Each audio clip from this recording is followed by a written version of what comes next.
This morning, we'll start with PEACE, Professional Easing Aging Concerns Through Education. Holly Johnson will be presenting to us, and I'm going to read a bio for you for Holly. Holly Johnson has worked at Orchard Ridge for almost 15 years as an activities director, volunteer coordinator, church engagement coordinator, and community relations director. For the last 4 years, her focus has been on church engagement, fundraising, and marketing as the community relations director. Some of her favorite things to do for marketing in the community is co-lead powerful tools for caregiver classes and provide PEACE educational workshops in Orchard Ridge member church. Go ahead, Holly. We were excited to hear your presentation on PEACE, and it's all for you now, my dear. Thank you. Can you hear me okay? Turn up your volume. You sound a little bit froggy. Sound like I do. Okay, trying to. Still kind of quiet.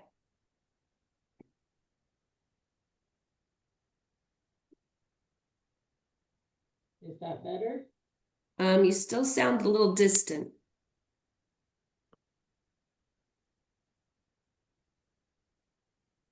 While she's getting that set, I'll just, Sarah, can you go ahead and tell us about that? Can you come off mute?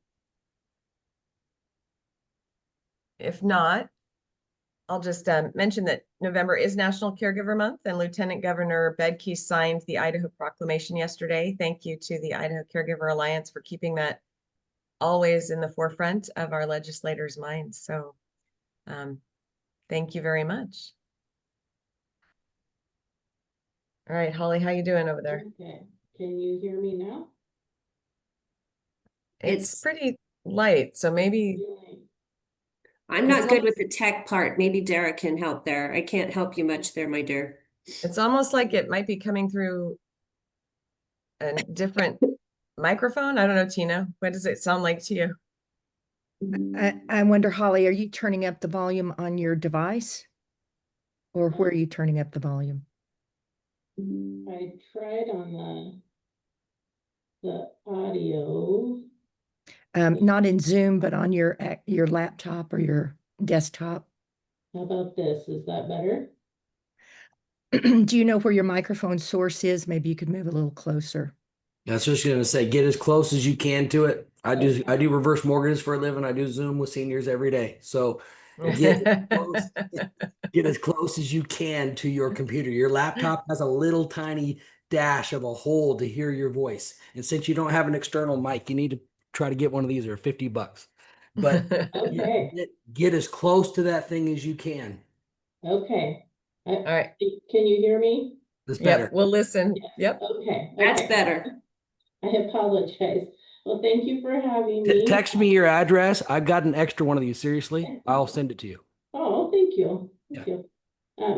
So to be honest, when I agreed to do this, I didn't think about the time change, the difference in time. So I had to be up quite early to do this. This doesn't just happen. So I'm glad to be here though. As you said, I work at Orchard Ridge Senior Living. So we are a faith-based nonprofit senior living facility. And we have an independent living apartments, which we have is HUD subsidized for 154 folks over there. And we have assisted living and memory care. And we have been doing that for 104 years now on the same campus. But yeah, it was our 104th anniversary this September. We were started by Lutheran churches, and we still are supported by 18 member churches in our area. And about 12 years ago, we were talking with the pastors from those churches and asking them what we could do to be helpful with their, the aging population in their congregations. And they said they just didn't feel like they had enough education in those areas. So we talked about different topics that they might want more education in, and we came up with this program, PEACE. So Professionals Easing Aging Concerns Through Education, and started offering it to our member churches. So it was important for us to make sure that it didn't feel like it was a marketing event. We didn't want it to feel like that. We wanted it to be a gift of education to them. And so when we gathered our panel of speakers on topics, it was made very plain to them that this wasn't a marketing event. They were to talk about their particular area of expertise in general terms, not about their organization. And they've all been willing to do so. But after each event, of course, the attendees have wanted information about those different speakers. And so we have a resource table in the back, and they are able to go back there and look through anything and get any information. And the speakers are able to stay afterwards and chat with them and answer any individual questions. But some of the topics that we cover, we start with our keynote speaker, Dr. Susan Melchiori, who is a geriatric physician in our area, and she is spectacular. And she talks about aging well and what that looks like, and setting SMART goals to age well so you can do it successfully. And most importantly, she talks about creating a circle of support and what that looks like, whether that's your doctor, your neighbors, your children, friends, church, your pastor, whatever that means to you, your circle of support, and then making sure that they know that they are your circle of support, and giving them any information that you might need them to have to help support you in your aging process. And then we talk about the different levels of care. So many of our church members or any elderly, they don't understand the different levels of care that are available to them in the community, the resources. And so we kind of break it down and talk about the differences between home care and home health, independent living, assisted living, skilled nursing, memory care, palliative and hospice services, and when each of those might be needed, like what precipitates the need for those, what different services they provide, what overlap there might be, and then the big important question is, how do they pay for that? Most of them find that very revealing, like what services are available for them. And then so that's kind of covers what you might need if certain things happen to you. Those aren't for sure things that might happen to you, but you at least know what's available. And then the next section, we go into things that we all are going to have to deal with, Medicare and ultimately preparing for end of life things.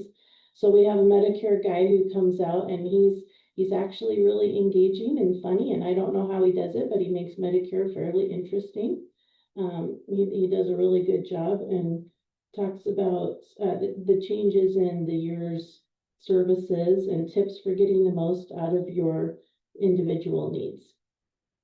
And then we have a state lawyer who comes and talks about estate planning, and mostly what they find really important is the documents that they should all have, just the POAs, post forms, last will and testament, if there's the need for a trust instead of the last will and testament. And he breaks it down in a very easy way for them to understand the need for each of those, and has a form that they go through, and the form actually says, why would I not need this? So they have to prove that they don't need this, because most adults do need most of that information. And then we have a funeral planner who comes and talks and makes that topic fairly easy for them. He's very comfortable with it. He's been doing it for a very, very long time. And so he has a lot of great examples about people who have put off funeral planning, and it's better to do it ahead of time. It is a gift to your family afterwards. And even if you don't think that you want a service, you're not quite sure how your family might need to mourn and grieve your loss. And so it's important to draw them into that conversation and see what their needs are going to be around that. And then we talk about holistic approaches to care after that. We do some caregiver support, give them a lot of resources, because probably about half of the group that comes to Peace, I find, is taking care of somebody or is going to be taking care of somebody shortly. And so giving them those resources for caregiver support and letting them know that all of those feelings are normal is important.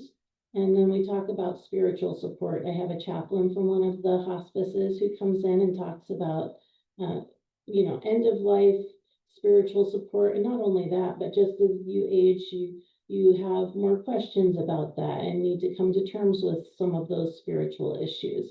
And so it's a good time to address those needs. And then since it is in our member churches that we offer this, we usually open it up to the pastor if he wants to talk about faith at end of life. They're different faith, and it always comes across differently. Each of the pastors come at it from a different perspective. We've had some of the Catholic priests talk about, is cremation okay? Scattering of ashes, issues like that. And then others come at it from a completely different perspective, like how can seniors really be instrumental in their churches, volunteering and mentoring those younger than them. One really funny story from the pastors, he was a pastor in a Lutheran church in Minnesota, and he had a lady who had diabetes. And so she had been, over the years, things had been amputated. And she ended up saving those parts in her freezer because her faith was that all of those pieces need to be together when she died. So she had been saving them. So she had that in her paperwork for her pastor to gather all of her pieces, which was, that was a memorable story for me. But so the people that we target for this workshop is those who need the resources right now in an emergency situation, those who are planning for the future for them or a loved one, and those who are working with seniors, either in their churches or in some sort of professional capacity. The supplies that we use, I use a slideshow presentation for the speakers, so they all have part of a PowerPoint. I have a booklet that goes along with all of the topics so that the attendees can take notes throughout it, write down questions so they can talk to the speakers afterwards. And then we always do a survey to make sure that we are covering what people want covered, that we're doing it in a manner that works well for them so that we can tweak things if we need to for the next time. And a resource table with all of the speakers' information back there and any other educational resources that we can provide. So some of the challenges that we've seen is we've tried to do it in a public venue instead of the member churches, and advertising was trickier and much more expensive to do that way. When I do it in the churches do most of the advertising. I may show up for a Sunday service and give a little spiel about it, but the churches are responsible for kind of gathering a group, and we usually have about 40 attendees when we do it. It is a Saturday that we do, and it's about a 6-hour day. We do a working lunch. It's a lot of information. They always say it's like drinking from a fire hose, but all the information builds on the topic before it. So most of them stay throughout the whole day. Scheduling all the speakers is sometimes difficult to get that many professionals to be able to commit to a Saturday. So that's a little tricky sometimes, but they've always been willing to do it. So it must be worthwhile for them. They must be getting enough out of it that they keep doing it and being willing to participate in that. So on a Saturday, we find that some working folks who are maybe caring for parents, it's easier for them to get there then. That's a big part of our audience. So we have talked about doing it on a weekday, but we just find that we might lose a large portion of those people that need the information. So we have kept it on Saturdays. So that's the most of my information. Do you have any questions for me? I do have a question for you, Holly. So you're located in Coeur d'Alene? Yes, we are in Coeur d'Alene. And how often are you running or hosting these programs? How often do they occur in your community? When we started, we were doing 2 in the fall and 2 in the spring. And we worked our way through all of our churches. Like I said, we have 18 member churches. So we worked our way all the way through the churches, and then we've been back through churches sometimes 2 or 3 times. So now we're doing it kind of just as the churches get a hold of us and feel like they need that extra support, or that they've had enough changeover in their church or enough people aging up that need that information. So now it's kind of as needed basis. So probably about twice a year now. And then sometimes the churches feel like I could get half a group together, maybe another church could go in with us. So sometimes they pair up and have a couple churches host it together. Got it. And are your professional panels, do they change with every church? Are they or they tend to be some of the same people that that spoke at a previous program, or are they changed up each time? So about half of the speakers were the original speakers when we started about 12 years ago. Okay. So, yeah, they have stuck with it.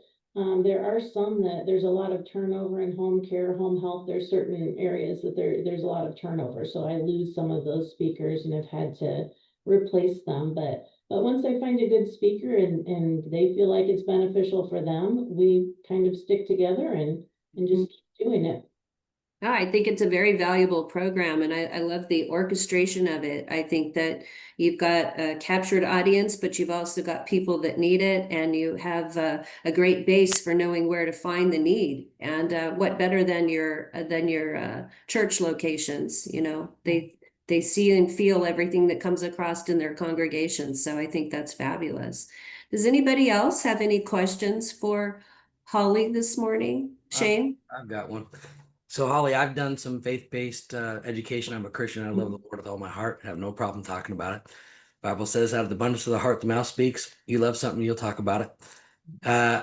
I've done some faith-based education with Dara and a few others through Learn as well, and reverse mortgages. I didn't hear that that's on the panel or those kind of conversations about talking about the house and what's going to happen with it and equity. Would you guys be interested in ever having anybody speak on that topic? I think a lot of people think misinformation there, and it's good to get that information out. Would that be a possible add to your education?